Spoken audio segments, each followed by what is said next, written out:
Hey, this is Chef Paul from Maine, and I'm helping you make restaurant quality food at home. Been working in this industry about 45 years. Currently own 2 restaurants in Lewiston and Scarborough, Maine, Fishbones Grill and Pine Point Grill.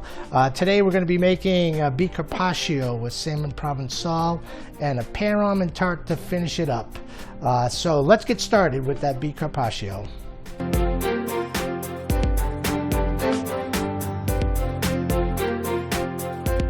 Hey there, Paul, Chef Paul here, working on an appetizer for tonight's dinner.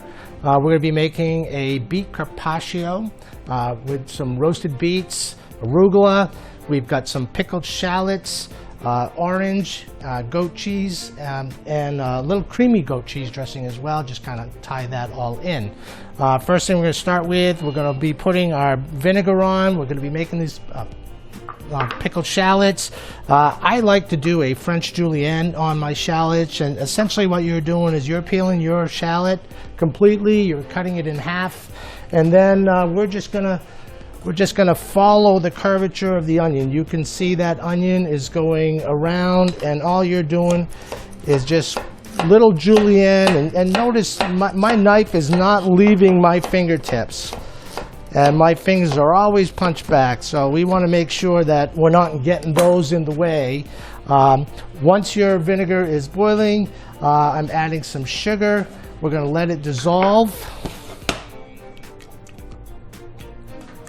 Also add a little bit of sea salt, and we're going to just bring that up to a boil, let that sugar dissolve, and then we're going to set these shallots in, and we're really just going to blanch them in the vinegar sugar mix for probably about 30 seconds. They don't really need a whole lot, just to get them charged up, and then we're going to set them aside, let them cool down, and we're going to keep them in the vinegar mixture to make sure that we're getting these nice and flavorful. All right, we're putting them in.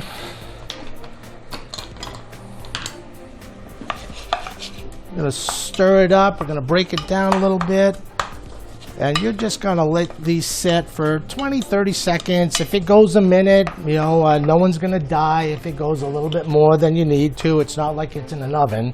It's not burning for sure. So you just want to get these going. Okay, while that's charging up, we're going to move to our roasted beets. Now, these beets are pre-roasted. You can roast them at home. We bought these pre-roasted, which is kind of nice because it makes it easier to work with. You're not worrying about getting your hands all red, bloody with the beet juice. Okay, and there's our. Okay, I've just pulled aside. Our shallots are done. We're going to get them out of this hot pan, and we're going to set them aside, put them in the refrigerator, chill out.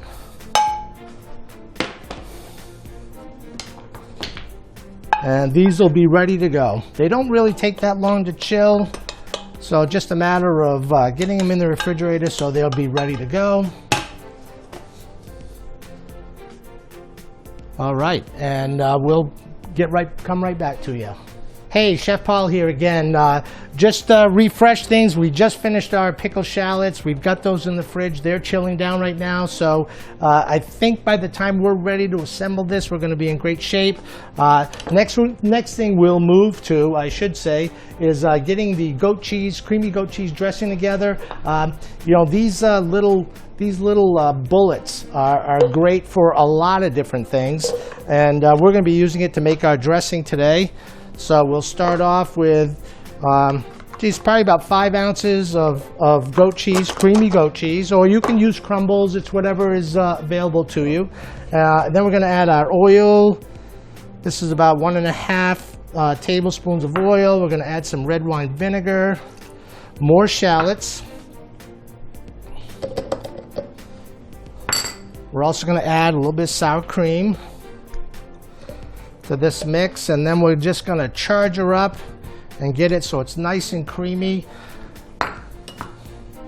the nice thing about this dish, you can make all of these components a day ahead of time. So it's not like you're panicked and you're running around trying to make sure you're getting everything done at one time. All of this stuff stores really well. It makes it a lot easier to work with when everything is prepared, you've laid out your ingredients, and you're ready to go. So now we've got our bullet, and we're just gonna mix it all up. You know, don't be bashful, shake it up. And no worry, if it's a little too thick, you can always thin it out with a little half and half or milk, whatever you need. We'll pull off the cover. We're going to add a little bit of salt and pepper, a little over the top. We had these salt and pepper grinders made for our restaurant, and I figured, hey, why not bring them? It's the main cook. So we've added some salt and pepper. We can add a little bit of water. Don't have any right now, but I'm just going to slip over, grab a little bit of water.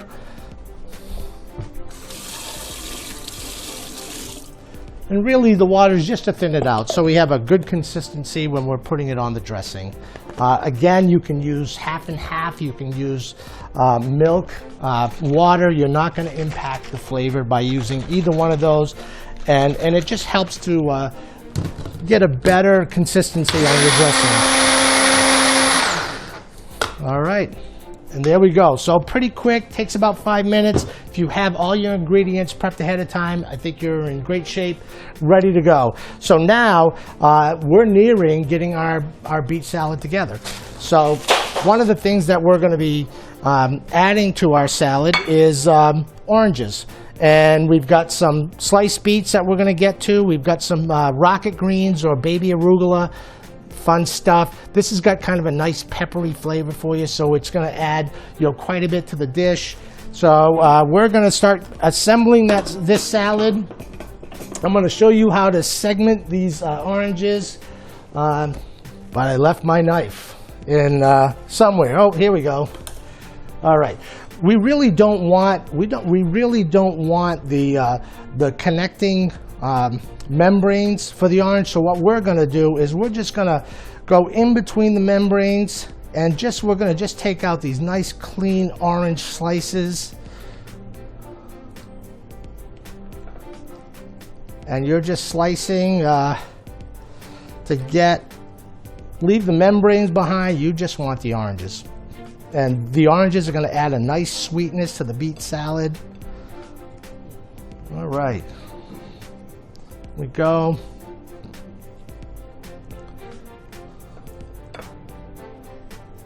And biggest thing, I think we're probably going to be in great shape with 4 sections. This is one salad that we're making. Again, the nice thing about this is we can make this salad ahead of time. You can set it in the refrigerator as your guests are waiting.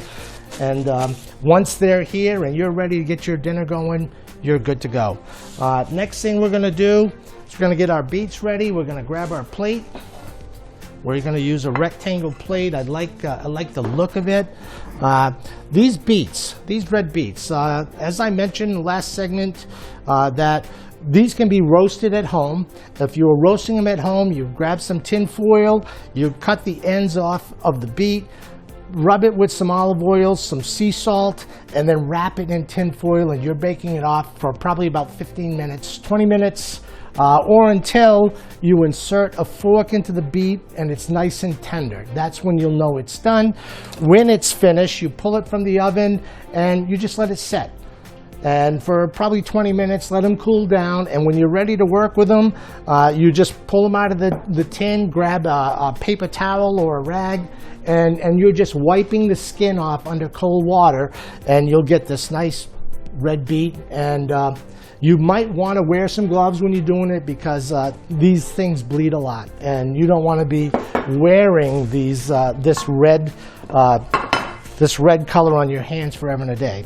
So our next move is we're going to start assembling the salad. We're going to grab our beets. If you have a mandolin is something that just allows you to slice very, very carefully, but you can use a knife. Not everybody has one of those at home. And so what we're going to do is we're just going to slice these beets really thin.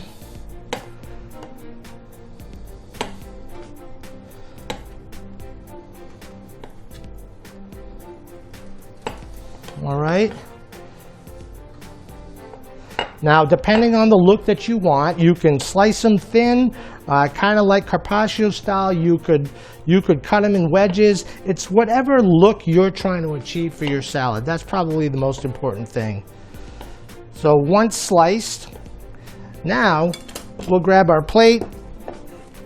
We're going to assemble our beets. If you notice,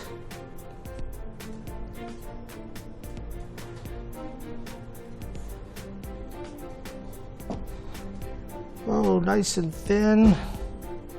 Thin to win. Thin to win is really what we're looking for. I think we've got more than enough beets for that portion. I'm going to set these guys aside. Okay, hey, we just got finished cutting our beets here, and now we're working on the garnish. The garnish is going to be the oranges, arugula, and oh geez, I need some balsamic and some oil. Where is that stuff? Here we go. We've got some nice aged balsamic. This is cherry. This will add a flavor to it, I think, for sure, and not a lot. We're just actually putting it in just to add a little bit of acidity to the greens.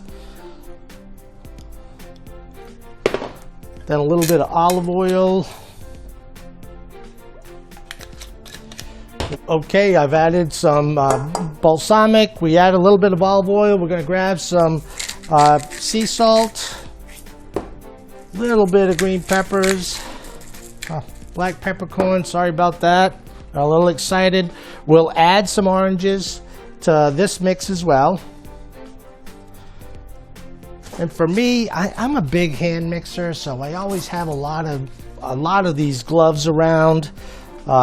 Especially if you're touching with the food, falls on the floor, don't pick it up. Don't pick it up. All right, we've got a glove. We're going to toss this arugula. We're going to add a little bit of our crumbled blue cheese to this mix as well. Give it a nice easy toss.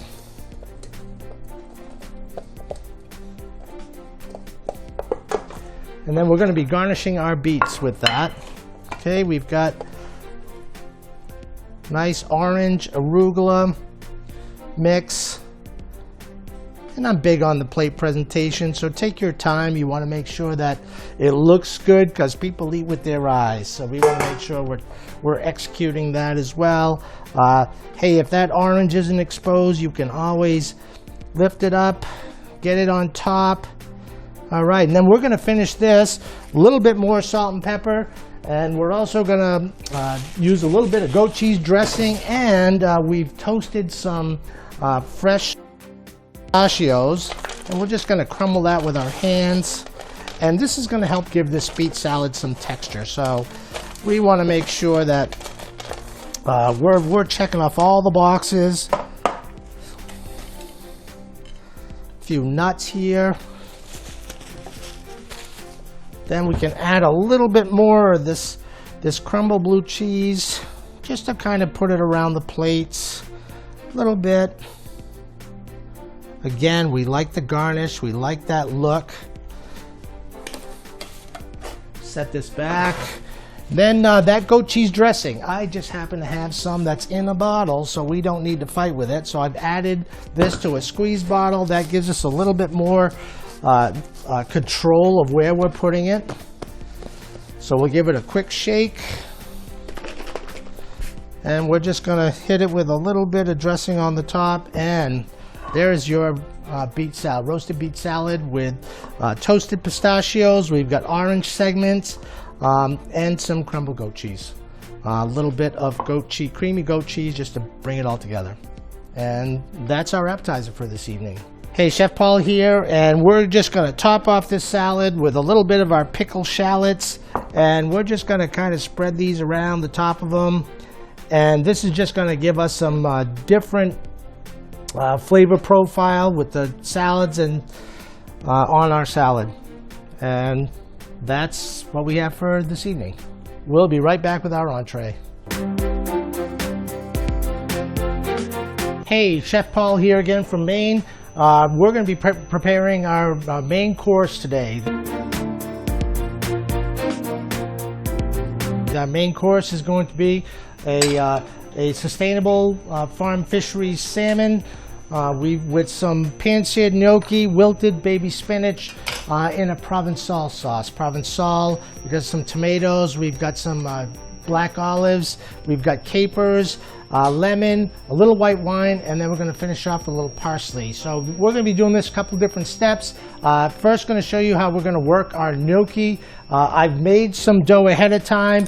Really just unlike the traditional gnocchi, this is a ricotta gnocchi, flour, eggs, ricotta cheese, a little bit of nutmeg, which is a traditional gnocchi recipe. We're going to roll this out into strips.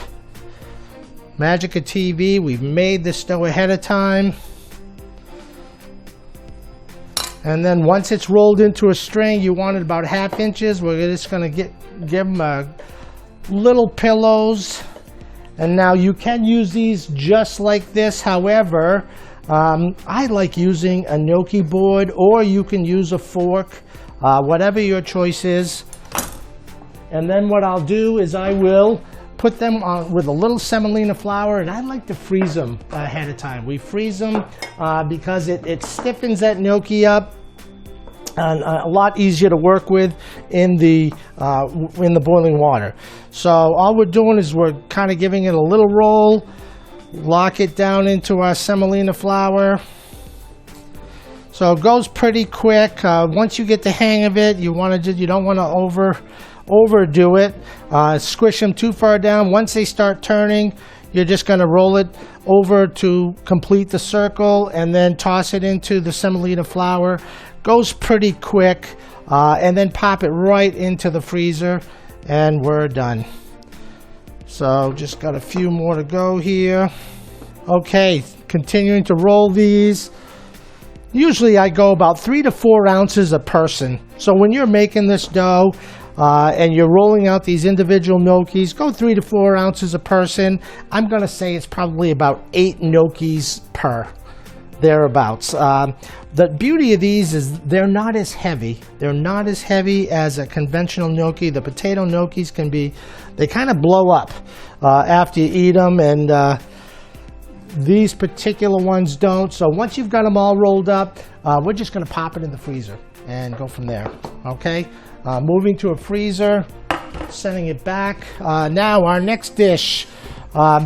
To get your gnocchi ready, we're going to bring a pot of water to boil, pull the frozen gnocchi out of the freezer, and drop it in the salted boiling water. And when they float, the beauty of this particular product is once it floats, it's done and ready to go from there. So we're gonna take a hot second and move back, collect our thoughts, wipe up a little bit, and we'll be right back.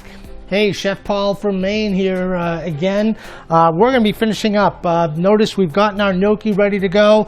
Now we're going to start the main course. And I'm using two pans for this dish because we want the starch and the vegetable to have one flavor profile, and then the salmon piece to have another flavor profile. But we're going to kind of be doing this in tandem so we can keep things moving along. And a lot of this is a la minute. So a la minute means that, hey, you want to start the execution and finish within minutes of starting the process. So first things first, we're going to get some oil in our pan. We can charge up both pans, a little bit of oil, not over the top. You just need just enough to coat the bottom of the pan. Then we're going to grab our salmon. We've got some fresh cracked pepper, and not so important to do the bottoms, but we're going to do it anyway. And what we want to do is when we want to finish this salmon and remove it from the pan on the side that you want to serve it on. So typically, if I'm doing a skinless salmon piece, I'm going to start with the flesh side down and then turn it over, and by the time that salmon's done cooking, I'm ready to serve it from exactly the way it sits in the pan. With this, we want to serve the skin side up. So we're going to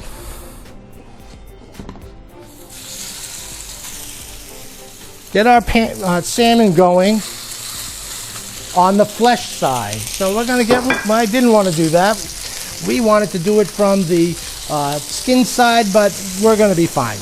And now this other pan, all we're doing is we're wilting a little bit of spinach. So we're going to add that spinach, a lot of water in spinach. So it's going to cook pretty fast.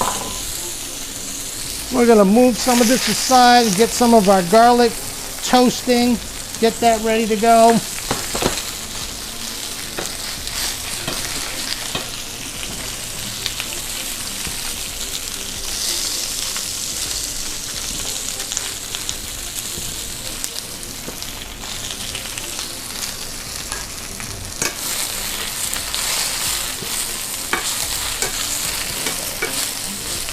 And we're just wilting this, and the heat from the rest of the dish is really going to kind of pull this together. And we're just going to try to get those chips, those garlic chips, to toast up a little bit, because that's going to add quite a bit.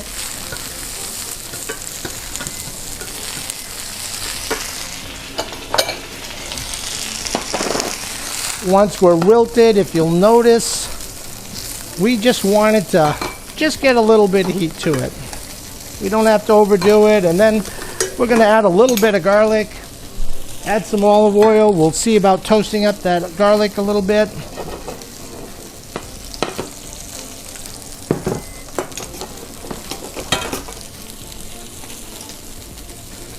Salmon, we've been down, it's been cooking for a few minutes. That's a nice sear. And the best way to get a nice sear is to make sure that we're completely drying the skin of the salmon. So when you do drop it in the oil, it's nice. You see that nice color on the salmon? It's going to be a beautiful presentation when we're ready to set it up and garnish it. Garlic is toasting up kind of nicely. And we're not finished with this dish. We're going to be adding some of that nice gnocchi to it and getting that ready to go. You can smell it. If you could smell it on TV, you could smell that garlic roasting along.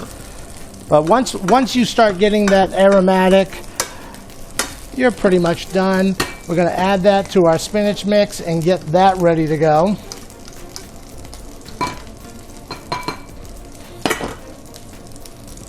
All right, fantastic. Our salmon is still going, but we got to turn it back on. Okay, so hey, we're back. We've got our spinach ready to go. Our salmon has got a beautiful sear on the outside, nice brown color. It's going to be garnished up really, really nicely. And then from there, we're going to let it sit and finish in the oven.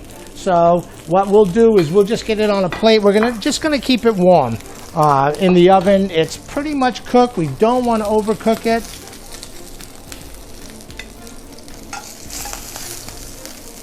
And again, we're using the same pan. We don't want to mess up any more pans than we absolutely have to. And we just drop it in the oven for a hot second. Keep it at about 160. It's going to keep it warm. It's very, very temporary. All right, and then we're going to finish our dish. Okay, so we get our salmon pan back on. We get our spinach and ricotta pan on. We're going to get those heated up. We'll add a little bit of olive oil to the pan, just enough to cover. We're going to just, we've got a fair amount of oil from the fats of the salmon, so we're not going to add too much more oil. If there's too much, dump a little bit of it out. If there's not quite enough, just charge it with a little bit more olive oil. You're good to go. So then we're going to, we've cooked up our gnocchi, and we're going to be pan-searing that. All right, and we're just looking for that color. So let it sit. It's going to brown out. While that gnocchi's moving, we're gonna start our sauce for the salmon. We're gonna add some fresh garlic, and we're gonna just charge that up. We don't want to over brown. We just want it to start sizzling. Then we're gonna add our tomatoes. We're gonna add our black olives. We're gonna add some capers. Why not, right? Capers, nice and salty. And you see our gnocchi starting to get a little bit of color. All right, we're back. We've fixed our pan problem. We've got our tomatoes there. All we're doing is we're trying to blister those just a little bit, just to add some heat to them. You still want them to have a little bit of juiciness when we're eating them. Our pan, our gnocchi has got some nice color in it now. We're going to turn, and then we're going to deglaze with a little bit of white wine. And we'll let that simmer just a hot second. Let that reduce a little bit. I think that'll help. We'll add some lemon juice to it. And I always try to catch the seeds and then go ahead and just drop the lemon in there. It's gonna be, we can pull that out as we serve it. Okay, get that going. Now we're going to be finishing this with whole butter, and really what we're looking for is a monté. So we've got some acid in the pan, and then when we add the whole butter, we're just going to slightly melt it. The combination of the wine and the lemon is going to help thicken the butter. So we want to finish that kind of creamy. So we're going to set that aside. We're going to look at, get the rest of our dish rolling. All right. And we're going to just finish that up. This is almost done. We'll get our plate ready to go. So pretty easy. Everything goes together very, very quickly. We'll finish our gnocchi up. And all we're doing with that is we're going to add a little bit of our pasta water to it.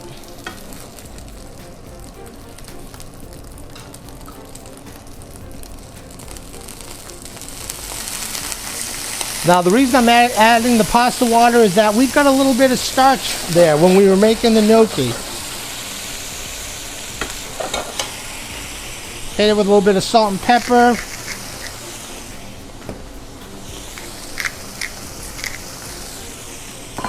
And we're just kind of reducing that down. We're going to finish it with some whole butter, because there's nothing better than butter, I've got to tell you. A lot of fun. And fight with these burners. Gas. We want gas. We love gas. All right, our butter's starting to melt. We've got our seasoning in there.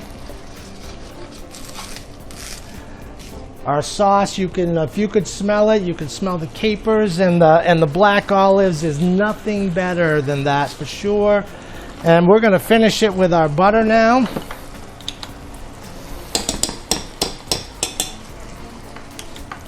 Everything's better with butter, just remember.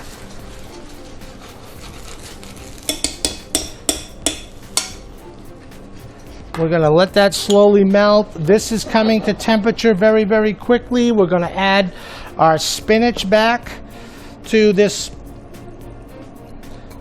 ricotta mix, ricotta gnocchi. We're going to give it a little bit of a stir.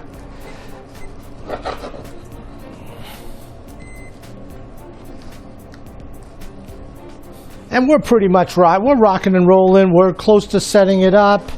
And I would say all we're looking for is just nice wilted. We got some wilted spinach with the gnocchi, salt, pepper. We're going to add a little bit of Parmesan cheese to it.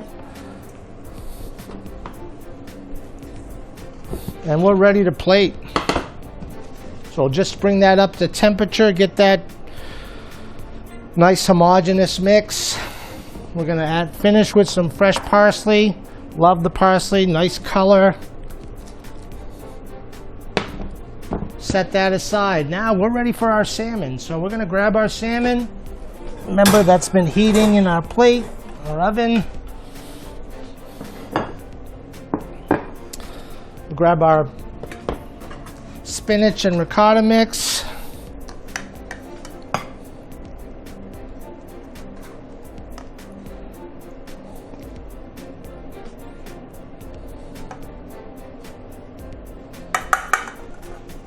All right, we're going to finish putting our salmon on top. Now you can serve it either way. You can add that nice brown skin color, or you can serve it with the flesh side up.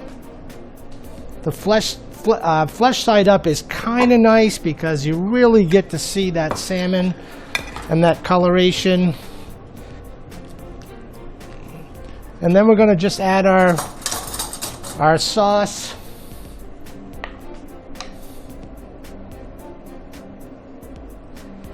And we just want to just delicately drop it on top. We've got a little bit of that sauce. It's got that lemon, white wine, acidic, a little bit of creaminess of the butter, and it finishes really, really nicely. And that's our salmon Provençal dish. This finishes this dish. We've got a beautiful piece of Atlantic salmon.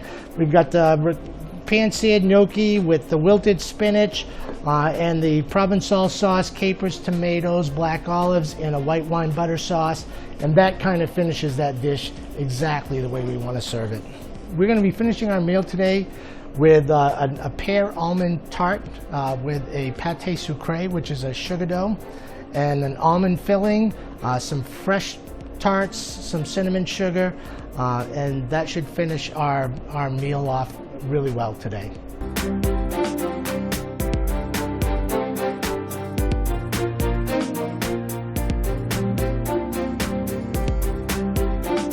Hey, this is Chef Paul back here again. We're about ready to wrap up our final course for our meal today. We're going to be making a almond frangipane tart.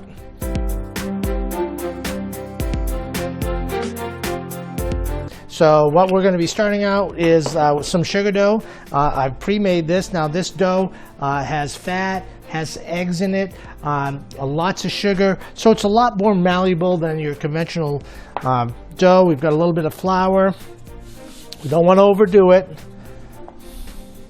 Sprinkle flour, and I always try to start off with a cylinder because it's a lot easier to get a round shape with a cylinder. And you just want to keep on moving it, keeping it floured up. A lot easier to work with when it's floured up. Keep your board floured.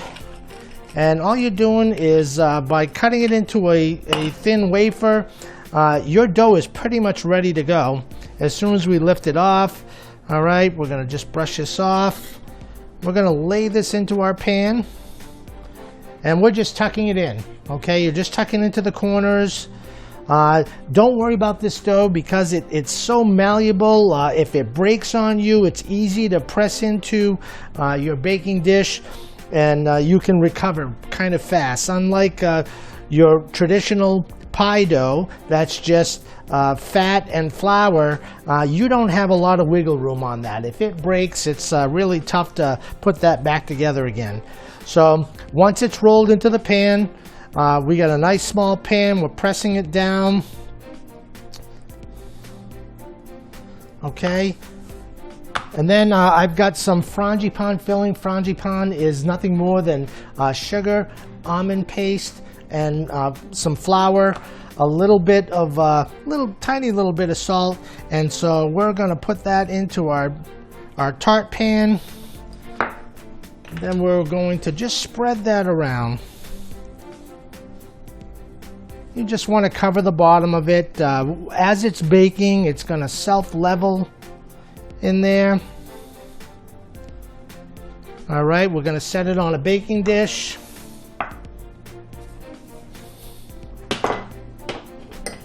And then our pear, okay? I've pre-peeled the pear. I've cored the center of it out. And what we want to do with these is we want to slice it really, really thin.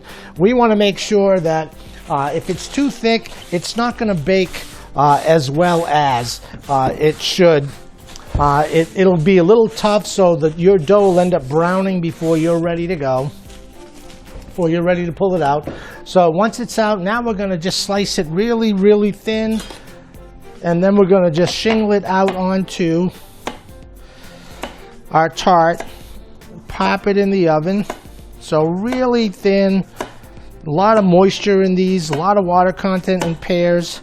So if you do cut it thin, you should be okay and be able to bake it in the 20-30 minutes it takes to finish browning this and cooking the crust and the filling.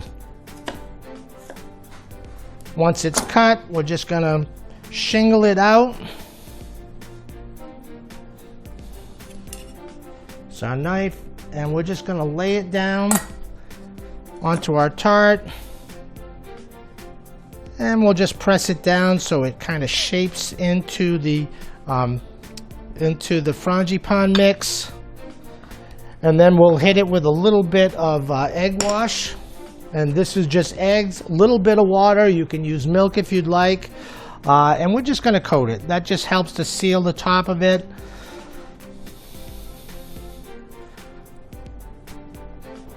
Nice dress, not overdone. I've got some cinnamon sugar we're going to use here now.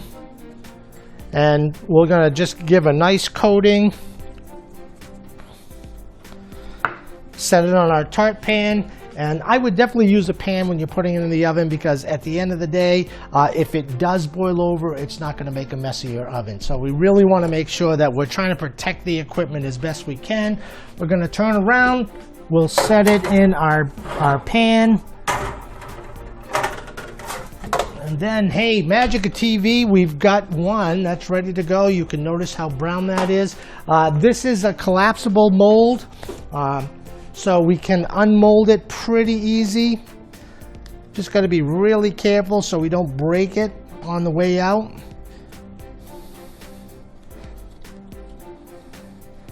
So once it's unmolded, it's a two-piece. You've got a bottom and a top. We'll set that down. It's nice and warm. We're going to grab the plate. We'll set it. And these are fun to serve. You can serve them plain. Today I've got a little bit of apricot glaze that we're just going to glaze the top of it. Gives it a nice shiny top. A little bit of extra flavoring for us. You can serve it warm. You can serve it with ice cream. You can add caramel sauce. There's a lot of different things you can do with it. Really nice. The sugar dough is kind of more like a cookie than a pie crust, which is kind of nice. And then we're just going to finish it off with a little bit of powdered sugar.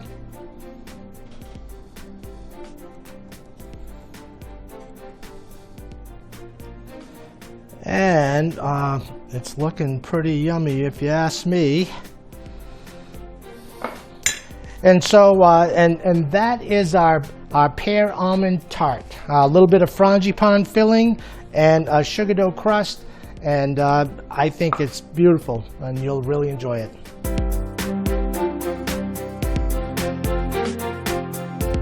Hey, Chef Paul here, and thanks for joining us on today's episode where you made some restaurant quality food at home. I hope you had as much fun as I did today, where we made the beet carpaccio with a goat cheese dressing. We made salmon provençal, pan seared ricotta gnocchis, and a pear almond tart. If you're ever in Maine, look us up at fishbonesgrill.com in Lewiston or pinepointgrill.com in Scarborough, Maine. Really had fun today. Looking forward to seeing you all the next episode. And just remember, turn up the heat and we'll move forward.